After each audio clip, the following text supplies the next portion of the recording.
Hello दोस्तों, नमस्कार। मैं बीके पाठक स्वागत करता हूं आप सभी का आपके अपने YouTube चैनल राजस्थान परीक्षा पर। दोस्तों, कुछ इजी ट्रिक्स, कुछ प्यारे कंसेप्ट्स, कुछ कठिन कंसेप्ट्स को ट्रिक्स पे सलटाने का प्रयास हमारा चल रहा है और आज का प्रयास बड़ा महत्वपूर्ण है। बच्चे पढ़ते हैं दर्पणों से, लेंसों से कैसे प्रतिबिंब बनता है, कैसे इमेज बनती है, कैसे उसको याद किया जाए, इमेज बनाना सीखें या फिर कोई जुगाड़ है। अरे ढूंढने पे भगवान भी मिलता है यार। यहाँ पे भी एक जुगाड़ है बढ़िया सा, दिमाग में बिठा लेंगे तो पेपर में क्वेश्चन गलत नहीं होगा आपका।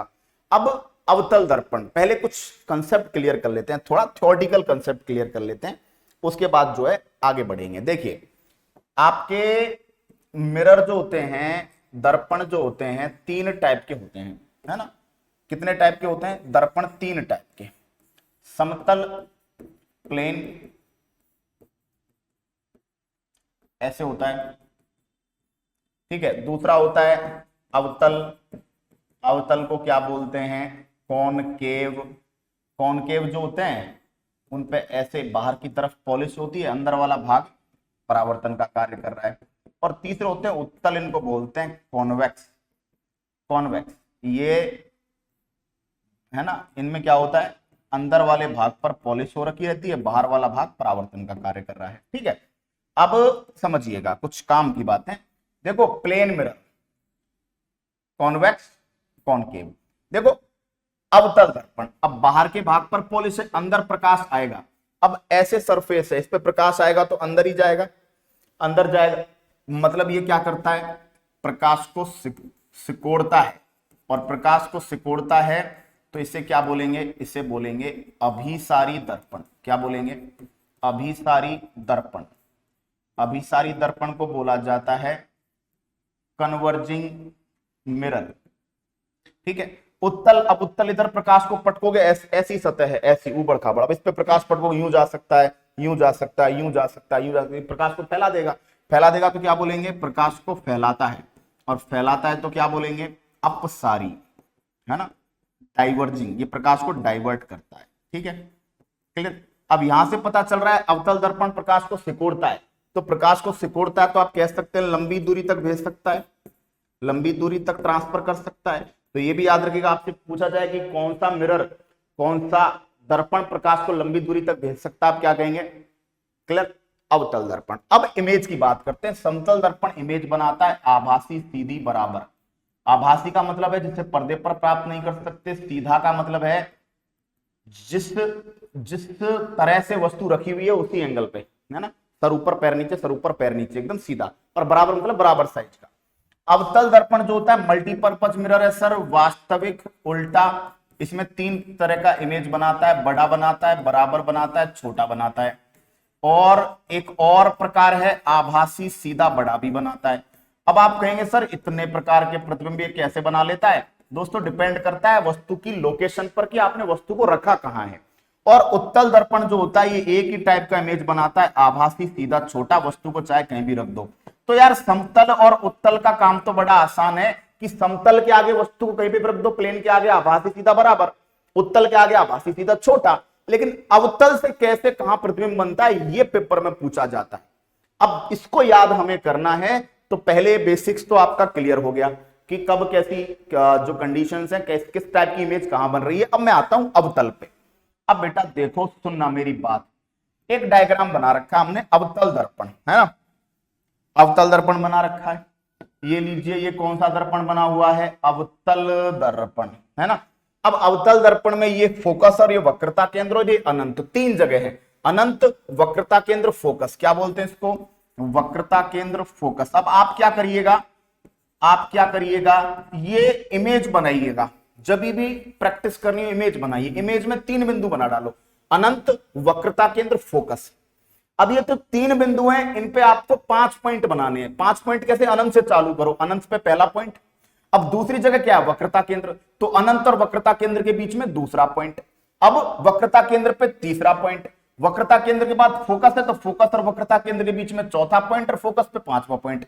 यानी कि तीन जगह आपके पास, देखो 1 2 3। तो आपको यहां से चालू करना है ए, फिर इन दोनों के बीच में बी, फिर इस पे सी, फिर इन दोनों के बीच में डी और फिर इस पे ई। समझ पाए हो? कितनी बनानी है? 5 बनानी है।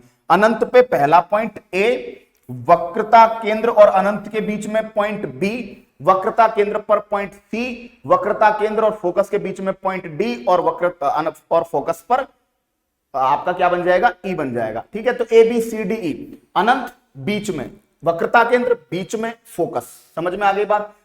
आपको 5 जगह लेनी है, अब 5 जगह ले लीजिए ऊपर। ठीक है, अब आपको क्या करना है, 5 जगह नीचे लेनी है, फोकस से चालू करो, वही गिनती चालू करो। क्या देखो, अभी समझो, ए डैश, अब फोकस पे ले लिया, अब नेक्स्ट पॉइंट पे चले जाओ, फोकस वक्रता केंद्र के बीच में बी डैश, वक्रता केंद्र पर सी डैश, इधर वक्रता केंद्र अनंत के बीच में डी डैश और ई डैश। अब ये डी डैश ई डैश से क्या पता चल रहा है कि वस्तु अनंत पर है ए, तो फोकस पर बनेगा प्रतिबिंब। और देखो, वस्तु ऊपर है, प्रतिबिंब नीचे बन रहा है ऐसे, तो कैसा बनेगा, वास्तविक उल्टा। ठीक है, डन। अब वस्तु बहुत दूर है तो प्रतिबिंब फोकस पर है। अब सुनिएगा, जब वस्तु को पास लेते आओगे, यार सीधी सी बात है, किसी दर्पण के आप पास आते जाते हो तो आपकी साइज बड़ी दिखने लग जाती है, दूर होते तो छोटे रहती है। तो जब वस्तु अनंत पर है, अनंत से दर्पण की तरफ आओगे तो वक्रता केंद्र, देखो ये वो जगह है जहां पे वस्तु को रखते हो तो वस्तु बराबर साइज की इमेज बनाती है। तो या वक्रता केंद्र से इधर जब तक रखोगे तब तक इमेज छोटी बनेगी, और जैसे ही वक्रता केंद्र को क्रॉस करके इधर आओगे इमेज बड़ी बनने लग जाएगी। ठीक है, तो वास्तविक उल्टा और क्या बना देंगे, बहुत छोटा। वस्तु बहुत दूर है तो प्रतिबिंब बहुत छोटा बनेगा। ठीक है, वस्तु बी पे ले आए, बी पे ले आए तो प्रतिबिंब कहां पर बना, फोकस वक्रता केंद्र के बीच, वास्तविक उल्टा और छोटा। अब ये छोटा जो है वो इसके कंपैरिजन में बड़ा है, लेकिन वस्तु से अभी भी छोटा है। वक्रता केंद्र पे रख दिया, वास्तविक उल्टा बराबर। ठीक है, अब यहां से बड़ा बनने लग जाएगा, यहां पे रख दिया वक्रता केंद्र फोकस के बीच में, तो प्रतिबिंब वक्रता केंद्र अनंत के बीच में, वास्तविक उल्टा बड़ा। और भैया जब वस्तु फोकस पर है तो प्रतिबिंब वास्तविक उल्टा बहुत बड़ा। अब आपको देखो कुछ नहीं करना, सीधा याद करना है, 5 पॉइंट ऊपर से 5 पॉइंट नीचे से। ठीक है, 5 पॉइंट, अनंत पर ए, अनंत वक्रता केंद्र के बीच में बी, वक्रता केंद्र पर सी, वक्रता केंद्र फोकस के बीच में डी, और फोकस पर ई। चालू कर दो नीचे से, फोकस पे ए डैश, फोकस वक्रता केंद्र के बीच बी डैश, वक्रता केंद्र पर सी डैश, वक्रता केंद्र और अनंत के बीच में डी डैश, और किस पर दोस्तों, और आपके अनंत पर ई डैश। इसका मतलब वस्तु अनंत पर है तो प्रतिबिंब कहां पे बनेगा, फोकस पर, वास्तविक उल्टा बहुत छोटा। और अगर वस्तु फोकस पर है तो प्रतिबिंब कहां पे बनेगा, अनंत पर, वास्तविक उल्टा बहुत बड़ा। मतलब सिंपल, वस्तु अनंत पर, प्रतिबिंब फोकस पर, वस्तु फोकस पर, प्रतिबिंब अनंत पर। नेक्स्ट, वस्तु अनंत और वक्रता केंद्र के बीच में देखिए ये बी, तो प्रतिबिंब फोकस और वक्रता केंद्र के बीच में बी डैश।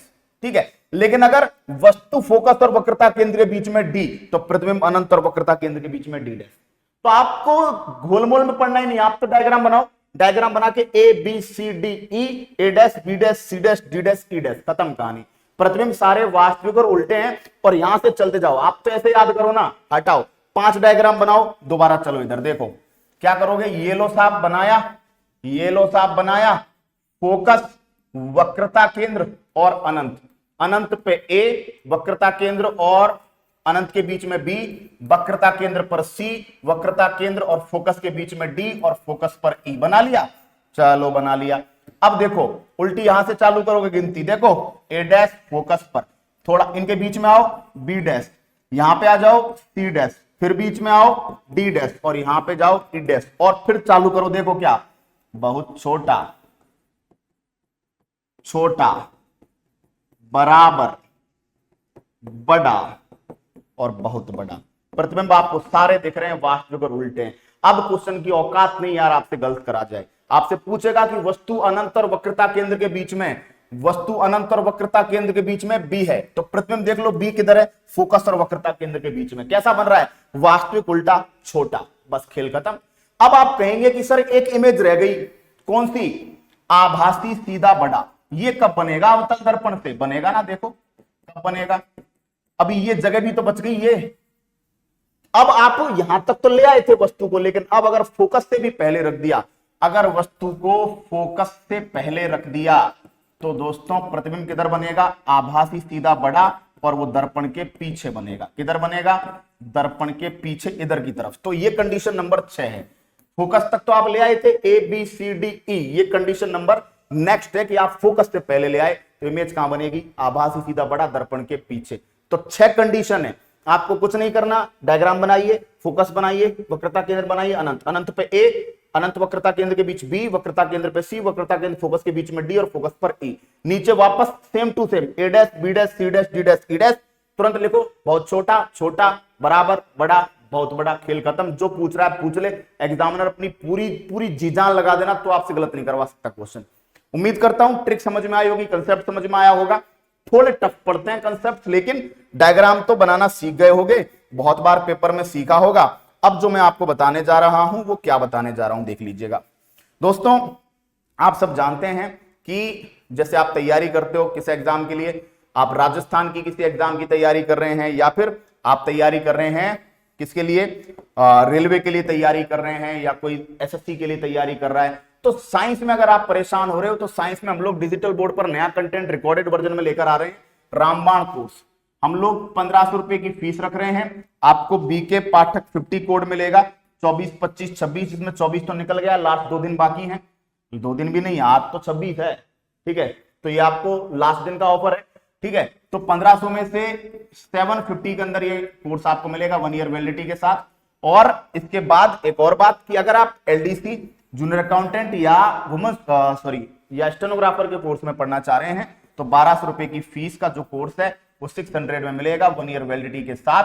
पीडीएफ, नया कंटेंट, डिजिटल बोर्ड पर content, proper presentation, numerical, conceptual, सारी चीज आपको यहां पर मिलेगी। प्रैक्टिस का भी पूरा जुगाड़ किया जाएगा। 3 दिन के लिए कोर्स हमने ओपन किया था जिसका कि लास्ट डे 26 जून आज है, याद रखिएगा इस बात को। और शेयर कीजिएगा दोस्तों के साथ, रिलेटिव्स के साथ। अगर आपका भी मूड हो कि भाई विज्ञान की तैयारी सेपरेट और बिल्कुल प्रॉपर तरीके से करी जाए तो आप परीक्षा एप्लीकेशन पर जाइए, डेमो वीडियोस देखिए, पीडीएफ देखिए, अपने दोस्तों को सजेस्ट कीजिए, रिलेटिव को सजेस्ट कीजिए। 3 दिन ही मात्र, ये कोर्स ही 3 दिन ओपन रहा था, डिस्काउंट नहीं, कोर्स ही मात्र 3 दिन ओपन रहा था जिसका कि लास्ट डे आज है, डिस्काउंट का भी कोर्स का भी। तो जल्दी जल्दी जाइए, डेमो वीडियोस देखिएगा, एप्लीकेशन को विजिट कीजिएगा। और अगर लगता है कि हाँ ये कोर्स मतलब मामला चिल्ड कर देगा किसी भी पेपर में, तो जाइए कोर्स को परचेज कीजिए और तैयारी करना स्टार्ट करिए। आगे आपसे बात करेंगे अगले वीडियोस में, लेकिन उससे पहले एक खबर और है। वो खबर क्या है यार, ये भी बतानी पड़ेगी।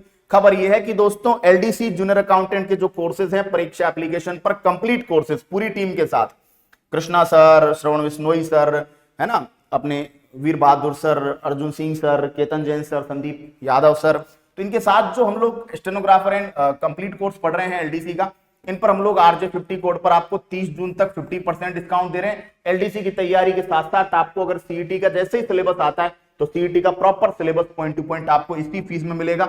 इंक्वायरी नंबर याद रखिएगा, 30 जून याद रखिएगा। आगे आपसे मिलते रहेंगे, अगले वीडियोस में मुलाकात करते रहेंगे। तब तक के लिए टाटा, बाय बाय, जय हिंद।